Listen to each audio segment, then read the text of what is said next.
Today I'll be briefly presenting my processes and results in my experiment involving recording the positions in the y-axis of an object dropped from rest till it hits the floor and observing its velocities and positions and how the net force affects them. I will be comparing position as a function of time in my observed positions to my model predicted positions. In this lab, I will have two models to predict position. These modeled predictions will be representation of Newton's second law, also known as the momentum principle, being put into place as it affects the system's velocities and positions. To understand Newton's second law, we must first understand Newton's first law, stating that an object at rest stays at rest and an object in motion stays in motion with the constant velocity unless acted upon by an unbalanced force. Now, Newton's second law states that this unbalanced force acting on a system, or the net force, is equivalent to the change in momentum over the change in time, with momentum being equal to the system's mass times its velocity. In our first model, our system is only affected by the force of gravity, so this means that our change in momentum and velocity will be proportionate to whatever the value of the force of gravity is. In our second model, our system is affected by the force of gravity, which will be constant throughout, and drag force, which is a non-constant force that increases until it is equivalent to the magnitude of the force of gravity. For my experiment, I chose to drop a paper ball from high up and dropped it from rest, recording its positions until it hit the ground using tracker. I used the ball center as the origin for my axis and also as a reference point to record the ball's location. As a measurement calibration, I chose to use the leg of a nearby chair. Here you can see the data plot of my observed position versus time. This graph shows that position has a wide negative parabolic shape relationship to the time. This means that the ball's velocity starts from zero and slowly increases over time. Towards the end, you can see the change in position becomes relatively consistent, meaning that the ball has started to move at a constant velocity. Using these data points from Tracker, I found the initial position, and since the ball is dropped from rest, we know our initial velocity is zero. I incorporated these values into GlowScript to create my first model prediction shown here. I made some adjustments to the code, such as changing the net force in the y component to reflect the equation for the force of gravity, which will be the only force acting upon the system in this model. I also changed the equations in the ball.pos and ball.vel equations to reflect the position update and velocity update formulas that are derivations of the momentum principle. With each run through the loop, the ball.vel value will increase by the same value due to the net force of gravity, which in turn will exponentially increase that ball.pos value. Here is a plot of my data points from the first model prediction.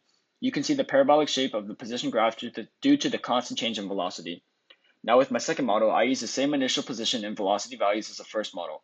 I also use the same equations for the ball.pos and ball.vel equations. However, for the net force, I accounted for the drag force, which will be moving in the positive y direction since the ball is moving in the negative y direction. This is my equation for the drag force. And for the value of my b constant, I used trial and error until my modeled positions were the closest to my observed positions. With this, I made my net force equation Fd, or the drag force, minus Fg, the force of gravity. Here's a plot of my data points from the second model prediction. Now here's a graph comparing all three of my curves. Comparing the observed and first model curves, you can see that the observed curve is also non-linear, but much flatter than the first curve. It can be presumed this is because of the fact that in the first model curve, we assumed the net force only had the force of gravity. Because we didn't count for the drag force to counteract the force of gravity, the net force's greater magnitude in the negative y direction calls for a much greater change in momentum, creating the steeper curve in position. Now comparing my observed graph to my second model graph, the model curve is more flat in this case. There is an initial curve in the second model graph, however the curve quickly becomes linear at around 0.35 seconds in comparison to the observed positions, which don't become linear until the very end. With the second modeled curve becoming linear very quickly, this means that the paper ball reached terminal velocity soon after I released it. Now, what is terminal velocity? Terminal velocity is the constant velocity a system reaches once the magnitude of the drag force acting upon the system is equivalent to the magnitude of its force of gravity. This means that if the height we dropped our object is high enough, the magnitude of the drag force will increase until it's equal in magnitude to the force of gravity. This means that the net force on the system will be zero, meaning no change in momentum. So whatever velocity the system is moving at once the net force reaches zero is the system's terminal velocity.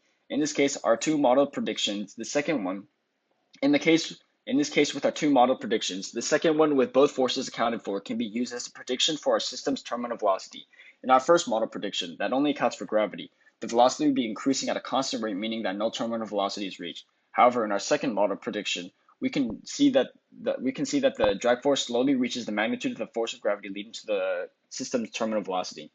Now, what if we drop the ball down with an initial velocity rather than from rest? Well, I adjusted my code from the second model to add an initial velocity of -1 meters per second in the y direction and came up with this graph. As you can see from comparing the two graphs, the two curves flatten at the same value, showing that an initial velocity does not affect the system's terminal velocity. Using 2 points when the curve is linear, I found the terminal velocity was -2.27 meters per second, which was the same for the other graph. In conclusion, some assumptions we made with a lack of other forces besides the force of gravity in our first model prediction that in my video I dropped the ball with a true initial velocity of 0, and that my B coefficient for my drag force was correct. Some errors I made during this experiment was that my camera angle my video was taken from wasn't straight to the ball's motion, and that my measurements of the ball center led to skewed data points when recording the ball's position. In addition, using the chair leg as a measurement calibration could have messed up the measurements of the whole data.